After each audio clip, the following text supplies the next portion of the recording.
Look closely at reality at its most fundamental level, and you find a contradiction. There is a perpetual tension between wave and particle, between the propagation of light and the gravity of mass. We treat these as opposing forces, but this duality is an optical illusion. They are two distinct flows operating across a single, unified topological field. The Quran identifies this unified source as Nafsan Wahida, a single originating system. It dictates that the universe can split into infinite multiplicity without ever breaking its foundational unity. Grasping this single origin is the prerequisite for understanding everything else. It provides the framework for how a divine command translates into physical, measurable reality. This source field does not project outward as random cosmic chaos. It filters through a highly structured mathematical lattice. We are looking at a 12-node geometrical framework. Think of it as a divine computing unit for cosmological descent and return. Across this grid, two opposing forces operate: Gravitropism, the descent into physical matter, and Phototropism, the ascent back into light. By following these specific numerical transitions, we can trace the structural requirements for a human soul to navigate this circuit of existence. Reality itself is not a static state. It is a continuous, navigable circuit of becoming and returning. Let's trace the downward sequence, the manifestation flow. Here, pure light surrenders its wave state. It condenses, taking on density and physical form. The process initiates from node 1 to node 2. The singular origin, the ruh, crosses the boundary and splits into a dual system. Moving through nodes 3 and 4, the system forms under intense pressure. This is the stage of law and separation, the archetypes of Mūsā and Dāwūd establishing geometric order. At node 5, the archetype of Sulaymān aligns the structure. Absolute submission takes these heavy, chaotic elements and organizes them into a functional, physical kingdom. The boundary is then enclosed through nodes 6 to 7, the sequence from Maryam to ʿīsā. The energy is now sealed within a physical vessel, specifically engineered to bear witness. Node 8 acts as a purification bridge, the Yaḥyā archetype. It ensures the divine signal maintains absolute continuity, even while submerged deep inside material density. Finally, the particle reaches its limit at nodes 9, 11, and 12. It is fully locked into earthly provision, bound by gravity, and stabilized at maximum density. This downward descent is a mathematically required structural sacrifice, the precise mechanism needed to generate an operative testing field. Movement between these nodes does not happen through gradual biological drift.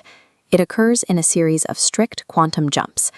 The Quran defines the governing law of these transitions as ajal, the appointed time. It is the absolute regulatory mechanism for every state change in the grid. This graph illustrates how ajal operates mathematically as a Dirac delta function. It acts as a temporal valve. The system holds a closed state at 0, then instantly spikes to 1, forcing the transition. The physicist Paul Dirac formulated this function to model instantaneous, high-intensity impulses. His mathematics precisely describe the Quranic concept of scheduled immediate discharge. This valve guarantees the absolute conservation of informational mass. Nothing occurs early, nothing is late. No spiritual data degrades or is lost during transit. This strictly conserved cyclic architecture aligns directly with Roger Penrose's conformal cyclic cosmology. Penrose theorizes that cosmological eons cyclically collapse into the initial conditions of the next. From an outside perspective, this mirrors the timeless, pre-calculated nature of the 12-node field. To the observer embedded inside the system, there appears to be time, delay, and struggle. But mathematically, the system is already a fully solved, conserved eigenstate. We can now map the return flow, phototropism. The dense manifestation resolves its physical constraints and converts into a pure sine wave of light, initiating the ascent. Moving from node 12 up to 11, the mass actively realigns its vector. It turns against the pull of gravity and points back towards its origin, shifting from chaotic vibration to a directed frequency. At nodes 9 and 10, the archetype of Ismāʿīl and Isḥāq, continuity is established. Pure, uncalculated obedience secures the upward momentum, counteracting the downward drag of entropy. The signal then hits the purification sequence at node 8, ensuring the upward traveling wave does not decay under the pressure of the material world. The witness is elevated through nodes 7 to 6. Here, the system transitions from passive earthly reception into the active raising of the light, shedding its physical enclosure. Through nodes 5, 4, and 3, final phase corrections occur. The system maintains absolute submission, systematically shedding its remaining geometric density. Finally, the wave passes through node 2. The boundary completely dissolves, collapsing back into the unified ruh at node 1, a single unified point of light. Divergence from the source is a temporary condition. Convergence and the return to unity are structurally and mathematically guaranteed. Combine these paths, and we see the universe isn't a linear timeline. It's a continuous looping circuit operating within a single nafs. The downward descent of light and the upward ascent through purification intersect, creating a perfect cosmic standing wave. Yet, while this cosmic engine is perpetual, it is not autonomous. It requires an active observer to dictate its final orientation. Human consciousness is the operator.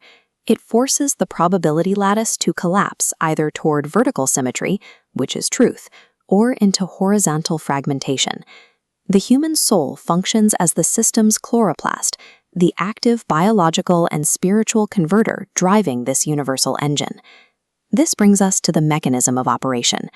Chapter 19, verse 12 issues the command, "Take the book with strength." This is a precise quantum initialization protocol. Executing this protocol takes the physical action of the individual and the divine knowledge of the full pattern and locks them into one synchronized loop. The reader who actively engages this command stops reading the code and becomes part of it. You become the living coefficient within the equation of reality. This activation triggers a shift back toward foundational unity, nullifying the perceived illusion of separation. The circuit is complete, the canal is open, and the return to the source is inevitable. Since the path back to the source is mathematically guaranteed, the only remaining variable is you. When will you execute the protocol?